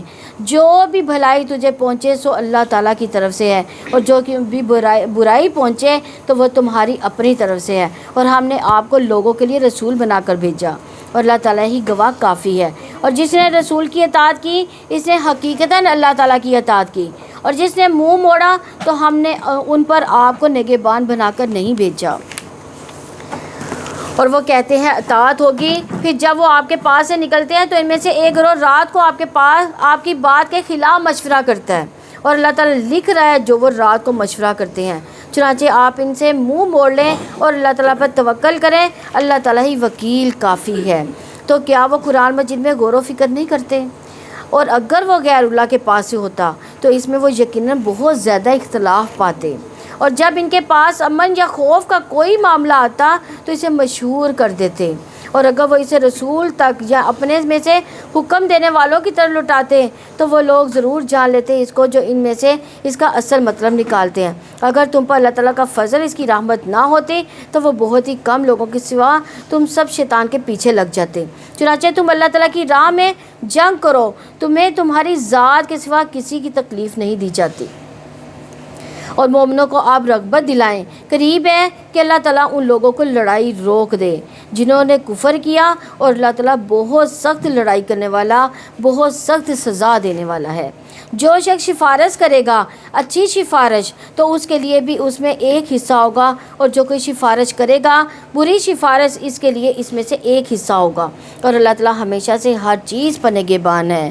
اس کے بارے میں رسول اللہ صلی اللہ علیہ وسلم نے فرمایا نیکی کی طرف بلانے والا بھی ایسا ہی ہے جیسا اس کا کرنے والا، اس لیے خیر کے کاموں میں خود بھی حصہ لیں اور دوسروں کو بھی ابھاریں۔ ابھی سفارش سے لوگوں کی اصلاح ہوتی ہے، ان کے کام بن جاتے ہیں اچھی سفارش کرنے سے، جبکہ بری سفارش کیا ہے؟ چغل خوری جیسا عمل ہے، اس سے فساد پھیلتا ہے۔ تو اس سے جتنا بھی ہو سکے ہمیں بچنا چاہیے، اور جب تمہیں سلامتی کی کوئی دعا دی جائے تو تم اس سے بہتر سلامتی کی دعا دو یا اتنا ہی لوٹا دو جتنا اللہ تعالیٰ ہمیشہ سے ہر چیز کا پورا حساب کرنے والا ہے۔ یعنی اس آیت سے پتہ چلتا ہے کہ سلام پھیلانا چاہیے، اسی لیے آپ صلی اللہ علیہ وسلم نے فرمایا سلام پھیلاؤ تم سلامت رہو گے۔ گھر میں بھی سلام کے عمل کو فروغ دینا چاہیے، شوہر بیوی کو آپس میں بچے بڑے سب کو سلام پھیلانا چاہیے، سب آتے جلتے ایک دوسرے سے سلام کریں، تو اس سے کیا ہوگا؟ گھر میں رحمت آتی ہے، کیونکہ سلام کے فائدے بھی ہیں۔ مثلا فائدہ جو سلام کرنے کا ہے کہ اسلام مغفرت کو واجب کرنے والا عمل ہے، اس کے علاوہ آپس میں محبت بڑھانے کا بھی ذریعہ ہے، یعنی اگر ہم آتے جاتے ایک دوسرے کو سلام کریں گے تو آپس کی محبت بڑھے گی. اور آپ صلی اللہ علیہ وسلم نے اس لیے فرمایا تم جنت میں داخل نہیں ہو سکو گے جب تک ایمان نہ لاؤ، اور تم ایمان نہیں لا سکتے جب تک آپس میں محبت نہ کرو. کیا میں تمہیں ایسی بات نہ بتا دوں کہ جب تم اس پر عمل کرو گے تو تمہارے درمیان محبت پیدا ہو جائے گی. تم آپس میں سلام کو عام کرو. اسی لیے جہاں محبت میں کمی دیکھیں تو پھر کیا کرنا چاہیے، ہمیں سلام کو رواج دو. جن شوہر بیوی کے درمیان اختلافات ہوتے ہیں تو پھر ان کو بھی کیا کرنا چاہیے، آپس میں آتے جاتے ایک دوسرے کو سلام کریں.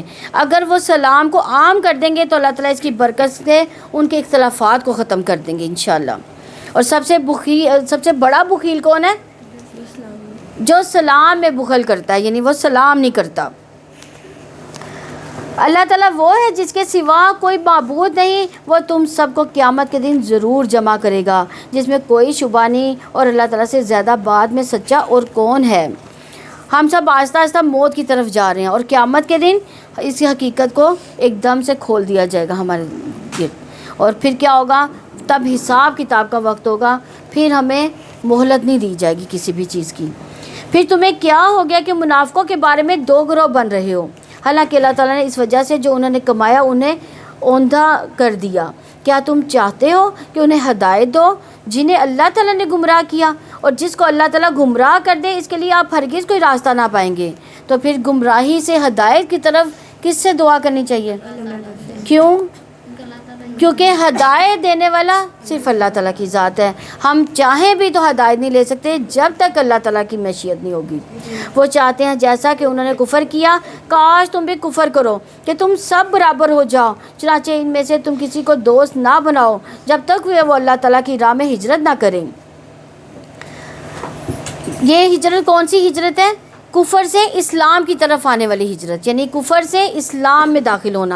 بس اگر وہ منہ پھیر لے، یعنی اسلام میں داخل نہ ہو، تو جہاں بھی تم ان کو پاؤ انہیں پکڑو اور قتل کر دو. ان میں سے کوئی دوست اور نہ کوئی مددگار بناؤ سوائے ان لوگوں کے جو ایسے لوگوں سے وابستہ ہوں کہ تمہارے درمیان ان کے درمیان معاہدہ ہے، یا وہ تمہارے پاس اس حال میں آئے کہ ان کے سینے تنگ ہیں کہ وہ تم سے لڑے یا اپنی قوم سے لڑے. اور اگر اللہ تعالیٰ چاہتا تو ضرور انہیں تم پر مسلط کر دیتا، پھر وہ ضرور تم سے لڑتے. سو اگر وہ تم سے کنارہ کشی اختیار کریں تو تم سے جنگ نہ کریں، تمہاری طرف صلح کا پیغام بھیجیں، تو اللہ تعالیٰ نے ان کے خلاف تمہارے لیے کوئی راستہ نہیں دیکھا. جلد ہی تم کچھ لوگوں کو پاؤ گے جو ارادہ رکھتے ہیں کہ تم سے بھی امن میں رہیں اور اپنی قوم سے بھی امن میں رہیں، مگر جب کبھی انہیں فتنے کی طرف لوٹایا جاتا ہے تو اس میں سے اوندھے ڈال دیے جاتے ہیں. چنانچہ وہ اگر تم سے الگ نہ رہے تو تم پر صلح بھی پیش نہ کریں، اور اپنے ہاتھ تم سے نہ روکیں تو تم ان کو پکڑو، جہاں بھی انہیں پاؤ قتل کر دو. اور یہی لوگ ہیں جن کے خلاف ہم نے تمہارے لیے واضح دلیل بنا دی. اور کسی مومن کا یہ کام نہیں ہے کہ کسی مومن کو قتل کرے مگر غلطی سے. جو کسی مومن کو غلطی سے قتل کر دے تو ایک مومن غلام آزاد کرانا ہے، اور مقتول کے گھر والوں کو دیت ادا کرنا ہے، مگر یہ کہ وہ صدقہ کر کے معاف کر دیں. پھر اگر مقتول ایسی قوم سے ہو جہاں تمہاری دشمنی ہے، حالانکہ خود مومن ہو، تو ایک مومن غلام کو آزاد کرنا ہے. اور اگر وہ ایسی قوم سے ہو جس کے تمہارے درمیان معاہدہ ہو چکا تو دیت ادا کرنا ہے جو اس کے گھر والوں کے حوالے کی گئی. اور اگر مومن غلام کو آزاد کرنا ہے تو جو کوئی نہ پائے غلام تو اس پر 2 مہینے کے لگاتار روزے رکھنا ہے. یہ اللہ تعالیٰ کی طرف سے توبہ کے لیے ہے. اللہ تعالیٰ ہمیشہ سے سب کچھ سننے والا، سب کچھ جاننے والا، کمال حکمت والا ہے. یعنی غلطی سے قتل کرنے کا کفارہ کیا بتایا گیا؟ 2 ماہ کے لگاتار روزے رکھنا، کیونکہ مومن کی جان کی اللہ تعالیٰ کی نگاہ میں بہت قدر ہے. اب قتل معمولی بات انسانی جان کے لیے ہو گئی ہے. اب دیکھا جائے تو عام قتل ہو گیا، کوئی بھی کسی کے آگے بھی پستول تان کے کھڑا ہو جاتا ہے. اور جو شخص کسی مومن کو جان بوجھ کر قتل کرے اس کی سزا کیا ہے؟ جہنم ہے، جس میں وہ ہمیشہ رہنے والا ہے. اس پر اللہ تعالیٰ غضبناک ہو گیا اور اسے لعنت کی ہے اس پر، اس کے لیے بہت بڑا عذاب تیار کر رکھا ہے. یعنی اس کے بارے میں رسول اللہ صلی اللہ علیہ وسلم نے فرمایا کہ ایک مسلمان کی ہر چیز دوسرے مسلمان پر حرام ہے، اس کا مال، اس کا خون، اس کی عزت و آبرو. اسی طرح فرمایا اگر تمام آسمان و زمین والے کسی مومن کے قتل میں شریک ہوں تو اللہ ان سب کو جہنم میں دھکیل دے گا. اسی طرح یہ تو معمولی یعنی اسی طرح کوئی بھی بچہ جس میں روح پڑ چکی ہو، اس کا دل دھڑک رہا ہو، تو پھر اس کو کیا کرنا چاہیے؟ اس کو بھی مار دینا چاہیے. یعنی یہ بھی ایک قتل ہے نا، جو ہم لوگ اس کو قتل سمجھتے ہی نہیں ہیں. جو عورتیں ابارشن کروا لیتی ہیں تو کیا ہے یہ بھی ایک قتل ہے. تو فکر اور بیماری کی وجہ سے جو کیا گیا یہ والا قتل ہے، یہ بھی قتل ہی ہے. یہ جہالت اور حماقت ہے. اسی لیے حمل میں بعض اوقات کہا جاتا ہے بچہ ٹھیک نہیں ہے ختم کروا دو، تو یہ بھی ختم کروانا جو ہے یہ بھی ایک قتل کے برابر ہی ہے. اے لوگو جو ایمان لائے ہو، جب تم اللہ تعالیٰ کی راہ میں سفر کرو تو تم خوب تحقیق کر لیا کرو، اور جو تمہیں سلام کرے اسے یہ مت کہو کہ تم مومن نہیں ہے. تم دنیا کی زندگی میں سامان تلاش کرتے ہو، حالانکہ اللہ تعالیٰ کے پاس بہت سی غنیمتیں ہیں. اس سے پہلے تم بھی ایسے ہی تھے، تو اللہ تعالیٰ نے تم پہ احسان کیا، پس تم خوب تحقیق کر لیا کرو. جو بھی تم کرتے ہو اللہ تعالیٰ ہمیشہ سے اس سے پورا باخبر ہے. مومنوں میں سے بغیر کسی تکلیف کے بیٹھ رہنے والے اپنے مال و جان کے ساتھ اللہ تعالیٰ کی راہ میں جہاد کرنے والے برابر نہیں ہیں. یعنی جو گھر میں بیٹھے ہیں اور جو جہاد پہ گئے ہیں، کیا وہ برابر ہو سکتے ہیں؟ نہیں. اللہ تعالیٰ نے بیٹھنے والوں کو اپنی جان و مال سے جہاد کرنے والوں کو درجے میں فضیلت سے نوازا ہے، اور ہر ایک سے اللہ تعالیٰ نے بھلائی کا وعدہ فرمایا. اور اللہ تعالیٰ نے مجاہدوں کو گھروں میں بیٹھ رہنے والوں کو اجر عظیم میں فضیلت دی ہے. یہ اس آیت میں بتایا گیا کہ جو جہاد کرتا ہے اس کا درجہ زیادہ ہے اس سے جو گھر میں بیٹھا ہوا ہے. اسے پتہ چلتا ہے کہ کام کا کرنا نہ کرنا، محنت کرنا نہ کرنا، وقت لگانا نہ لگانا، یہ سب برابر نہیں ہو سکتے. اگر ہم دیکھیں تو دنیا میں تو آگے جانے کی مسلسل کوشش کرتے رہتے ہیں، لیکن کیا آخرت کے لیے کچھ کماتے ہیں؟ آخرت کے لیے کوئی کوشش کرتے ہیں؟ تو جو آخرت میں کمانے والا ہے اس کا اجر جو دنیا کماتا ہے اس کے مقابلے میں زیادہ ہے. اپنی طرف سے درجات اور مغفرت اور رحمت کی اللہ تعالیٰ ہمیشہ سے بے حد بخشنے والا، نہایت رحم والا ہے. یقیناً جو لوگ اپنی جانوں پر ظلم کرنے والے تھے ان کی روحیں فرشتے اس حال میں قبض کرتے ہیں کہ ان سے فرشتے کہتے ہیں تم کس حال میں تھے؟ وہ جواب دیتے ہیں ہم زمین میں کمزور تھے. فرشتے ان سے کہتے ہیں کیا اللہ تعالیٰ کی زمین وسیع نہ تھی کہ تم اس میں ہجرت کرتے؟ یعنی ایک علاقہ ہے جہاں پہ کافر لوگ رہتے ہیں، لیکن وہاں پہ مسلمانوں کو نماز پڑھنے کی بھی اجازت نہیں. تو ان کے بارے میں کہا جا رہا ہے کہ فرشتے ان سے پوچھتے ہیں کہ کیا تم اس زمین اللہ تعالیٰ کی وسیع نہ تھی کہ تم اس میں ہجرت کر جاتے؟ تو یہی لوگ ہیں، ان کا ٹھکانہ جہنم ہوگا، اور وہ بہت ہی بری لوٹنے کی جگہ ہے. ان کمزور مردوں اور عورتوں اور بچوں کے سوا جو نہ کسی تدبیر کی طاقت رکھتے ہیں اور نہ ہی نکلنے کا راستہ پاتے ہیں، چنانچہ یہ لوگ ہیں، امید ہے کہ اللہ تعالیٰ انہیں معاف کر دے گا. اللہ تعالیٰ ہمیشہ اسے نہایت معاف کرنے والا، بے حد بخشنے والا ہے. اور جو کوئی اللہ تعالیٰ کی راہ میں ہجرت کرے گا وہ زمین میں پناہ کی بہت جگہ اور بڑی کشادگی پائے گا. اور جو اپنے گھر سے اللہ تعالیٰ اور اس کے رسول کی طرف ہجرت کرتے ہوئے نکلا پھر اسے موت پا لے تو یقیناً اس کا اجر اللہ تعالیٰ پر ثابت ہو گیا. اور اللہ تعالیٰ ہمیشہ اسے بڑا بخشنے والا، نہایت رحم والا ہے. اور جب تم زمین میں سفر کرو تو تم پر کوئی گناہ نہیں یہ کہ تم نمازیں قصر کرو، اگر تمہیں ڈر ہو کہ تمہیں وہ لوگ فتنے میں ڈالیں گے جنہوں نے کفر کیا، بلا شبہ کافر تمہارے لیے کھلے دشمن ہے. یعنی اس آیت میں جس چیز کا ذکر ہے وہ یہ ہے کہ جنگ کے علاوہ امن کے سفر میں بھی کیا کرنا چاہیے؟ نماز کو قصر کر لینا چاہیے، کیونکہ نبی کریم صلی اللہ علیہ وسلم سفر میں روزہ رکھتے تھے اور چھوڑ بھی دیتے تھے، اور فرض کی 2 رکعت نماز ادا کیا کرتے تھے. یعنی 4 رکعتیں ہوتی تھیں تو 2 پڑھتے تھے. اور جب آپ ان میں سے موجود ہوں تو ان کے لیے نماز کھڑی کریں، تو لازم ہے کہ ان میں سے ایک جماعت آپ کے ساتھ کھڑی ہو، اور لازم ہے کہ وہ اپنا اسلحہ اٹھائے رکھیں. چنانچہ جب وہ سجدہ کر چکے تو لازم ہے کہ وہ تمہارے پیچھے ہو جائیں. اور دوسرا گروہ جس نے ابھی نماز نہیں پڑھی، بس لازم ہے کہ وہ آ کے آپ کے ساتھ نماز پڑھیں، اور وہ لازم ہے کہ اپنا سامان حفاظت اور اپنا اسلحہ اٹھائے رکھیں. وہ لوگ چاہتے ہیں جنہوں نے کفر کیا کہ کاش تم اپنے اسلحے اور اپنے سامان سے غافل ہو جاؤ، تو وہ تم پر ایک ہی بار ٹوٹ پڑیں. اور تم پر کوئی گناہ نہیں اگر تمہیں بارش کی تکلیف ہو یا اگر تم بیمار ہو کہ تم اپنا اسلحہ اتار کر رکھ دو، اپنے بچاؤ کا سامان پکڑے رکھو. بلا شبہ اللہ تعالیٰ نے کافروں کے لیے رسوا کرنے والا عذاب تیار کر رکھا ہے. یعنی یہ آیت کس کے بارے میں ہے؟ صلاۃ خوف کا طریقہ اس میں بتایا گیا جو جنگ کے دوران ہے. صلاۃ خوف کا طریقہ اس آیت میں بتایا جا رہا ہے کہ اس آیت میں سیکھنے کی بات ہے کہ تمام حالات میں انسان کو ہر حالت میں نماز جو ہے فرض ہے. یعنی دیکھیں خوف کی حالت میں، جنگ کی حالت میں اگر اللہ تعالیٰ چاہتا تو معاف کر دیتے، لیکن اللہ تعالیٰ کیا کہہ رہے ہیں؟ خوف کی حالت میں بھی نماز پڑھنی ہے. خوف کی حالت میں کتنی رکعتیں پڑھیں گے ہم لوگ؟ 2 رکعتیں ہی پڑھی جائیں گی. جیسے قصر نماز 2 رکعتیں ہیں، یعنی سفر کی نماز 2 رکعتیں ہیں، اسی طرح صلاۃ خوف بھی 2 رکعتیں ہیں. تو اس آیت سے نماز کی اہمیت کا بھی پتہ چل رہا ہے کہ وقت کی پابندی کے ساتھ نماز ادا کرنا ضروری ہے. یعنی دیکھیں فوجیں مسلمانوں پر مسلط ہے، لیکن کیا کہا جا رہا ہے؟ نماز پڑھ لو، نماز کا ٹائم ہے، نماز پڑھو، چاہے دشمن سر پر ہی کیوں نہ ہو.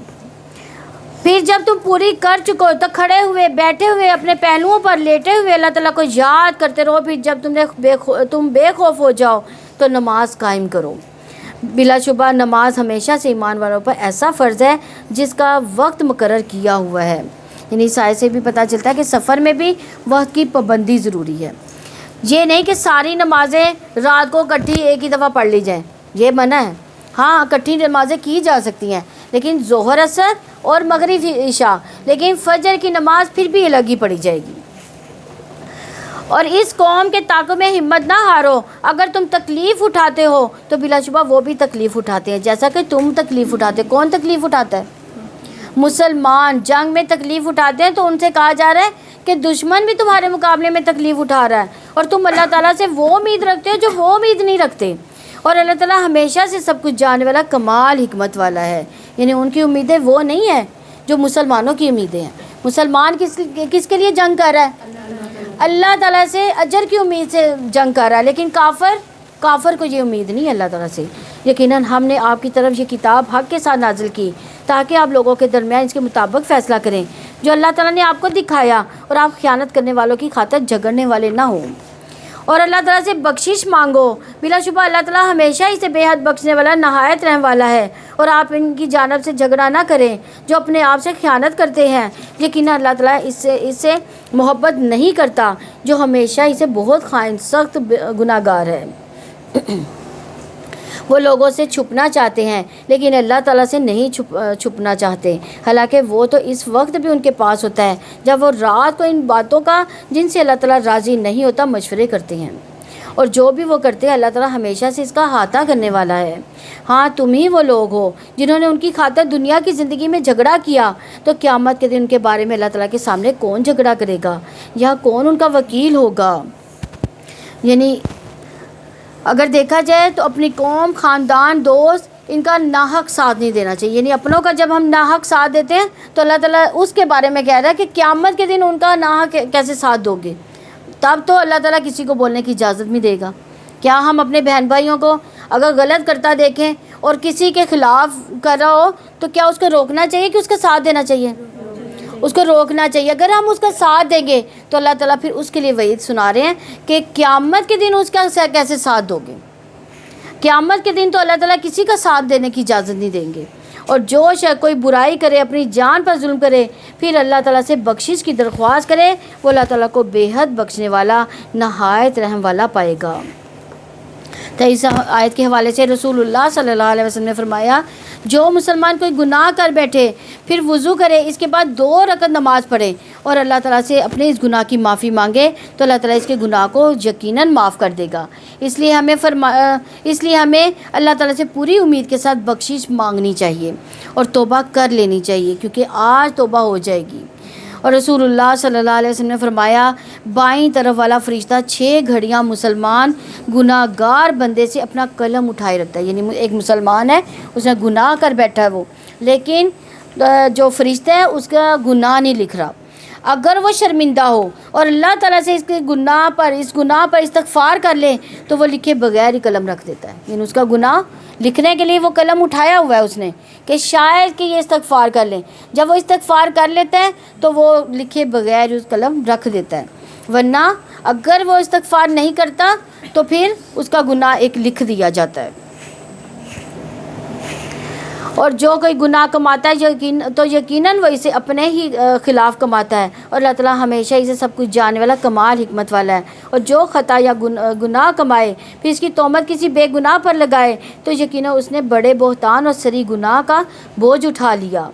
اور اگر آپ پر اللہ تعالیٰ کا فضل، اس کی رحمت نہ ہوتی تو ان میں سے ایک گروہ نے ارادہ کر ہی لیا تھا کہ وہ آپ کو گمراہ کر دیں، حالانکہ وہ اپنے سوا کسی کو گمراہ نہیں کر رہے اور آپ کو کچھ بھی نقصان نہیں پہنچا رہے۔ اور اللہ تعالیٰ نے آپ پر کتاب و حکمت کو نازل کیا اور آپ کو وہ سکھایا جو آپ جانتے نہیں تھے، اور آپ پر ہمیشہ سے اللہ تعالیٰ کا عظیم فضل ہے۔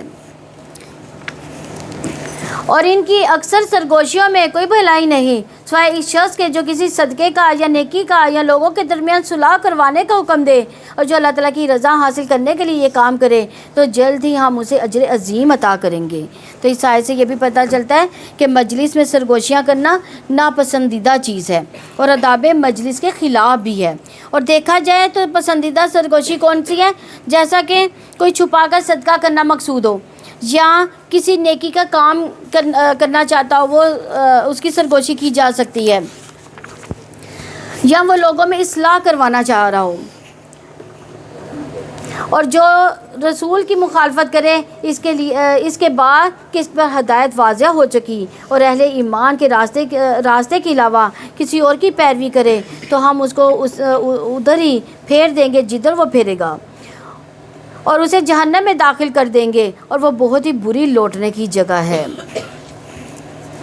یعنی امام شافعی نے 300 بار قرآن مجید کو پڑھا تھا، ایک حکم ان کا 300 بار انہوں نے پڑھا، اور جس چیز پر اجماع ہوا اس کا حکم ہے کہ آخر میں اس آیت میں اپنے مسئلے کا جواب مل جاتا ہے کہ یہ علماء کا غور و فکر ہوتا ہے کہ علماء محض ثواب کے لیے قرآن نہیں پڑھتے بلکہ غور و فکر کے لیے بھی پڑھتے۔ کیا ہم نے کبھی اس قرآن کو اس مقصد کے لیے پڑھا ہے کہ ہم اس قرآن کو پڑھ کے کسی ایک آیت پر غور و فکر کریں کہ اس میں اللہ تعالیٰ نے ہمارے لیے کیا کیا حکم دیا ہے؟ تو اس لیے قرآن کو غور و فکر کے لیے بھی پڑھنا چاہیے، قرآن کا علم حاصل کرنا چاہیے۔ بلا شبہ اللہ تعالیٰ اس کو نہیں بخشے گا کہ اس کے ساتھ شرک کیا جائے، اس کے علاوہ جس کے لیے چاہے گا وہ بخش دے گا، اور جو اللہ تعالیٰ کے ساتھ شریک بنائے تو یقیناً وہ بھٹک گیا، دور کا بھٹکنا، کیونکہ شرک ناقابل معافی گناہ ہے۔ اس لیے شرک سے برات کے لیے کیا کرنا چاہیے؟ لا الہ الا اللہ اس کو فائدہ مند ہوگا۔ لا الہ الا کا مطلب سمجھنا بہت ضروری ہے۔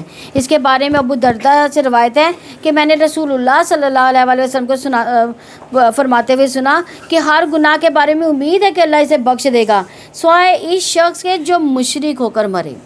تو کسی نے مومن کو جان بوجھ کر قتل کیا ہو، یا کیونکہ مشرک کے اعمال قبول نہیں ہوتے۔ اور اسی طرح رسول اللہ صلی اللہ علیہ وسلم نے فرمایا پیر اور جمعرات کے دن جنت کے دروازے کھول دیے جاتے ہیں اور ہر اس بندے کی مغفرت کر دی جاتی ہے جو اللہ کے ساتھ کسی کو شریک نہیں کرتا، اور اس بندے کے سوا جس کی اپنے بھائی کے ساتھ عداوت ہو، چنانچہ کہا جاتا ہے کہ ان دونوں کو مہلت دو حتیٰ کہ یہ صلح کریں، اور ان دونوں کو مہلت دو یہاں تک کہ صلح کریں، ان دونوں کو مہلت دو حتیٰ کہ یہ صلح کریں، اور پھر صلح کر لیں تو پھر ان کی بھی بخشش کر دی جاتی ہے۔ وہ اللہ تعالیٰ کے علاوہ نہیں پکارتے مگر عورتوں کو۔ یہ عورتیں کیوں پکارتے ہیں؟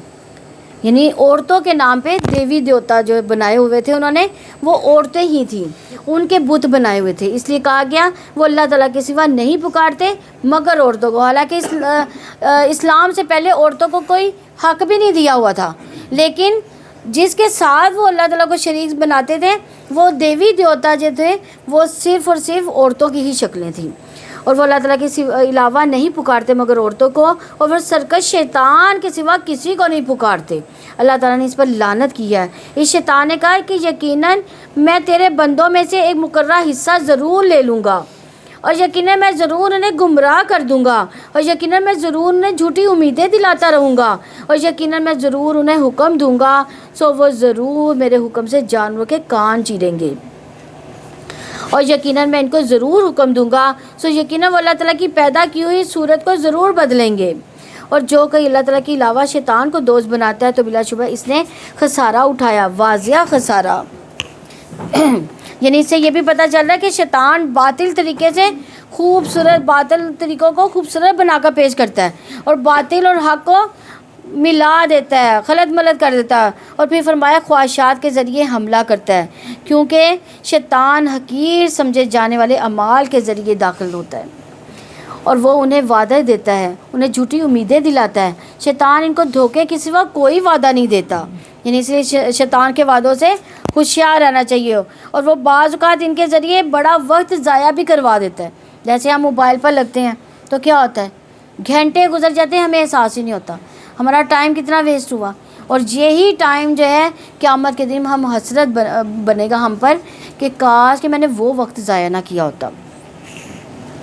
اور یہی لوگ ہیں جن کا ٹھکانہ جہنم ہے، اور وہ اسے بھاگنے کی کوئی جگہ نہ پائیں گے۔ اور وہ لوگ جو ایمان لائے، جنہوں نے نیک عمل کیے، انہیں ہم عنقریب جنتوں میں داخل کریں گے، جن کے نیچے سے نہریں بہتی ہیں، ان میں ہمیشہ رہنے والے ہیں، ہمیشہ ہمیشہ۔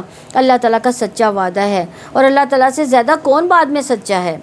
نہ تمہاری تمناؤں پر مدار ہے، نہ اہل کتاب کی تمناؤں پر۔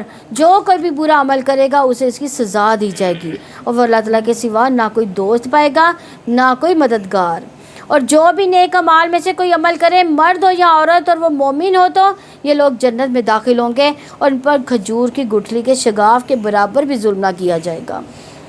شگاف کتنا سا ہوتا ہے، نظر بھی نہیں آ رہا ہوتا، یعنی اتنا بھی اللہ تعالیٰ جو ہے وہ نہیں ظلم کرے گا۔ اور دین میں اس سے اچھا کون ہے؟ جس نے اپنا چہرہ اللہ تعالیٰ کے سپرد کر دیا اور وہ نیکی کرنے والا ہو، اور اس نے ابراہیم کی ملت کی پیروی کی جو ایک اللہ کی طرف ہو جانے والا تھا، اور ابراہیم کو اللہ تعالیٰ نے خاص دوست بنا لیا تھا۔ یعنی ابراہیم پیروی کے لائق ہیں، اور کیونکہ وہ اپنے رب کی بہت زیادہ اطاعت کرنے والے تھے۔ اب دیکھیں جو بھی حکم حضرت ابراہیم علیہ السلام کو ملا انہوں نے فوراً ہی تعمیل کی، یہاں تک کہ حضرت ابراہیم علیہ السلام کو بڑھاپے میں اولاد دی گئی، اس کو ذبح کرنے کا حکم دیا، انہوں نے فوراً ہی اطاعت کر لی۔ تو سب سے بہترین دین والا وہ ہوتا ہے جو کسی کام کے کرنے سے پہلے اپنی نیت صرف اپنے رب کے لیے خالص کرتا ہے۔ ان کو پتہ تھا یہ حکم کس کے لیے دیا گیا، میرے رب نے دیا ہے، تو میں نے اس کی اطاعت کرنی ہے۔ تو نیکی کے کام میں طریقہ بھی ہمیں درست کر لینا چاہیے۔ ہمیں درست طریقہ جو ہے ہمارے لیے کون سا بھی ہے؟ رسول اللہ صلی اللہ علیہ وسلم کی اطاعت کرنا ہی سب سے بہترین طریقہ ہے۔ اللہ تعالیٰ ہمیں اس طریقے پر عمل کی توفیق عنایت فرمائے۔ اور اللہ تعالیٰ ہی کے لیے جو کچھ آسمانوں میں ہے، جو کچھ زمین میں ہے، اللہ تعالیٰ ہر چیز کا ہمیشہ سے احاطہ کرنے والا ہے۔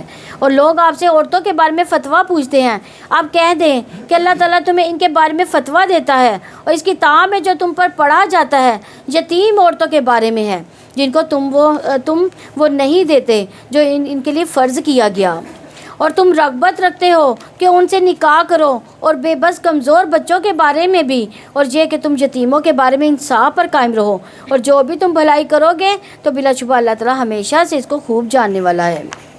اور اگر کوئی عورت اپنے شوہر سے کسی قسم کی زیادتی یا بے رخی کا خوف رکھے تو ان دونوں پر کوئی گناہ نہیں کہ دونوں آپس میں کسی طرح صلح کر لے، اور صلح بہرحال بہتر ہے، اور ہر نفس میں حرص حاضر رکھی گئی ہے۔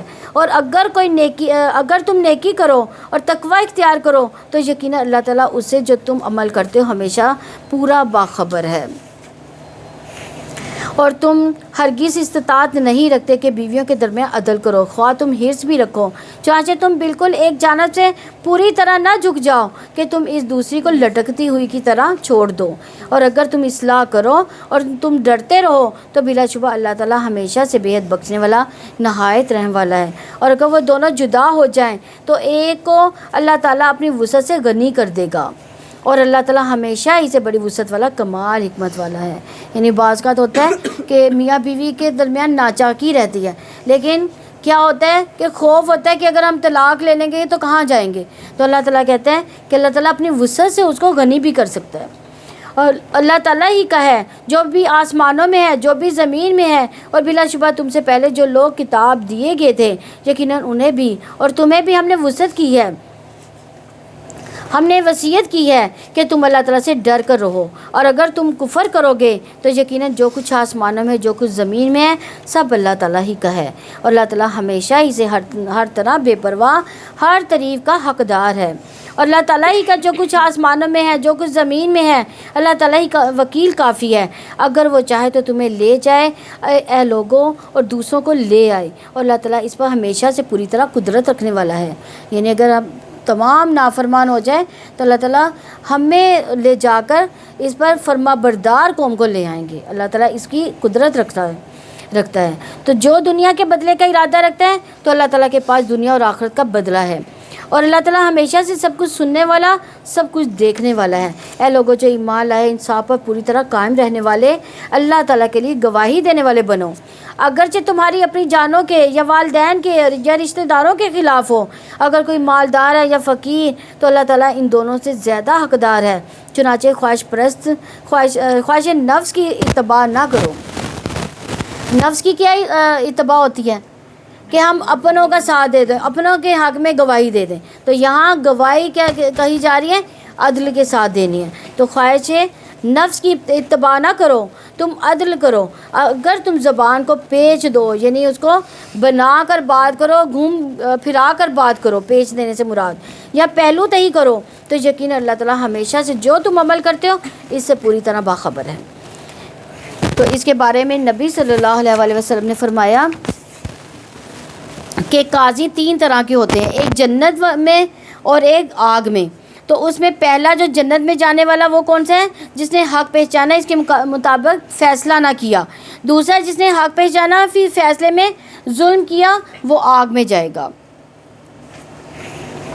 اے لوگوں جو ایمان لائے ہو، اللہ تعالیٰ پر، اس کے رسول پر، اس کی کتاب پر ایمان لاؤ جو اس نے اپنے رسول پر نازل فرمائی، اور اس کتاب پر بھی جو اس سے پہلے اس نے نازل کی۔ اور جو کوئی اللہ تعالیٰ کا، اس کے فرشتوں کا، اس کی کتابوں کا، اس کے رسولوں کا اور آخرت کے دن کا کفر کرتا ہے تو یقیناً وہ بھٹک گیا، بہت دور بھٹک جانا۔ یقیناً وہ لوگ جو ایمان لائے پھر انہوں نے کفر کیا، پھر ایمان لائے پھر کفر کیا، پھر کفر میں بڑھ گئے، اللہ تعالیٰ کبھی ایسا نہیں ہے کہ ان کو بخش دے، اور نہ یہ کہ انہیں سیدھا راستہ دکھائے۔ یہ کس کے لیے ہے؟ جو ایمان کے بعد کفر کی حالت میں چلا گیا، یعنی مرتد ہو گیا۔ اور آپ منافقوں کو خوشخبری دے دیں کہ ان کے لیے واقعتاً دردناک عذاب ہے۔ وہ لوگ جو مومنوں کے علاوہ کافروں کو اپنا دوست بناتے ہیں، کیا وہ ان کے پاس عزت تلاش کرتے ہیں؟ تو بلا شبہ عزت ساری کی ساری اللہ تعالیٰ ہی کے لیے ہے۔ اور یقیناً اللہ تعالیٰ نے اپنی کتاب میں تم پر حکم نازل کر دیا کہ جب تم سنو کہ اللہ تعالیٰ کی آیات کے ساتھ کفر کیا جاتا ہے، ان کا مذاق اڑایا جاتا ہے، تو ان کے ساتھ مت بیٹھو یہاں تک کہ وہ کسی دوسری بات میں مشغول ہو جائیں۔ بلا شبہ تم بھی اس وقت انہی جیسے ہوگے۔ یقیناً اللہ تعالیٰ منافقوں اور کافروں سب کو جہنم میں جمع کرنے والا ہے۔ جس جیسے لوگوں میں ہم بیٹھیں گے ہم بھی ویسے ہی بن جائیں گے۔ وہ لوگ جو تمہارے بارے میں انتظار میں رہتے ہیں، پھر اگر اللہ تعالیٰ کی طرف سے تمہارے لیے کوئی فتح ہو تو کہتے ہیں کیا ہم تمہارے ساتھ نہ تھے؟ اور اگر کافروں کے لیے کوئی حصہ ہو تو ان سے کہتے ہیں کیا ہم تم پر غالب نہیں ہو گئے تھے؟ ہم نے تمہیں مسلمانوں سے نہیں بچایا؟ چنانچہ اللہ تعالیٰ ہی قیامت کے دن تمہارے درمیان فیصلہ کرے گا۔ اللہ تعالیٰ کافروں کے لیے مومنوں پر ہرگز کوئی راہ نہیں پائے گا۔ بلا شبہ منافق اللہ تعالیٰ کو دھوکہ دیتے ہیں، حالانکہ وہ انہیں دھوکہ دینے والا ہے۔ جب وہ نماز میں کھڑے ہوتے ہیں تو سست ہو کر کھڑے ہوتے ہیں، وہ لوگوں کو دکھاتے ہیں اور اللہ تعالیٰ کو یاد نہیں کرتے مگر بہت ہی کم۔ یعنی منافقت کی علامت ہے یہ سستی۔ تو سستی کس بات میں؟ نماز میں سستی۔ ہم فجر کے نماز پہ کیا سست نہیں ہوتے؟ کیا عشاء کی نمازیں ہم پر بھاری نہیں ہیں؟ اگر ایسا ہے تو اس بارے میں ہمیں ڈرنا چاہیے، لیکن مومن اس کے برعکس ہے، اپنے رب سے جو ہے سرگوشیاں کرتا ہے، اور ایسا دوغلا شخص دنیا میں کہیں بھی قابل اعتماد نہیں ہے، اور اللہ کے ہاں بھی اس کی کوئی حیثیت نہیں ہے جو مسلمان بھی ہو لیکن سستی بھی دکھائی۔ وہ درمیان میں ڈاواں ڈول ہیں، نہ ان کی طرف ہیں نہ ان کی طرف ہیں۔ جسے اللہ تعالیٰ گمراہ کر دے تو آپ ان کے لیے ہرگز کوئی راستہ نہیں پاؤ گے۔ اے لوگوں جو ایمان لائے ہو، مومنوں کو چھوڑ کر کافروں کو دوست نہ بناؤ۔ کیا تم چاہتے ہو کہ اپنے خلاف اللہ تعالیٰ کے لیے ایک واضح حجت بنا لو؟ یقیناً منافق دوزخ کے سب سے نچلے درجے میں ہوں گے، اور آپ ان کا ہرگز کوئی مددگار نہ پاؤ گے مگر وہ لوگ جنہوں نے توبہ کی، اصلاح کر لی، اور انہوں نے اللہ تعالیٰ کے دین کو مضبوطی سے تھام لیا۔ اپنے دین کو اللہ تعالیٰ کے لیے خالص کر لیا تو یہ لوگ مومنوں کے ساتھ ہوں گے۔ اللہ تعالیٰ جلدی مومنوں کو اجر عظیم عطا کرے گا۔ کیا کرے گا؟ اللہ تعالیٰ تمہیں عذاب دینے سے اگر تم شکر کرو اور ایمان لے آؤ، اللہ تعالیٰ ہمیشہ اسے قدر کرنے والا، سب کچھ جاننے والا ہے۔ یعنی یہاں اللہ تعالیٰ نے شکر کو ایمان سے پہلے ذکر کیا ہے، کیونکہ بندہ مومنوں نعمتوں کو دے کر شکر ادا کرتا ہے، تو شکر کرنے سے انسان کو فائدہ ہی فائدہ ہے۔ جیسے شکر سے اس ہستی کو یعنی وہ اپنی ہستی کو پہچان لیتا ہے، یعنی اللہ تعالیٰ کو پہچان لیتا ہے شکر کرنے سے۔ اس کے علاوہ پھر شکر ایمان کا سبب بھی بن جاتی ہے، اور پھر ایمان کے ساتھ شکر نعمتوں میں اضافے کا باعث بھی بنتا ہے۔ جتنا ہم شکر کریں گے اتنا ہی اللہ تعالیٰ ہمیں نعمتیں اور دے گا۔ شکر گزار عذاب سے بچا لیا جاتا ہے۔ شکر کا فائدہ خود انسان ہی کو ہوتا ہے، اور اللہ تعالیٰ سے دعا ہے کہ وہ ہمیں شکر گزار بنا دے، ہم سب کو شکر گزاری نصیب فرما دے۔ وآخر دعواہم ان الحمد للہ رب العالمین۔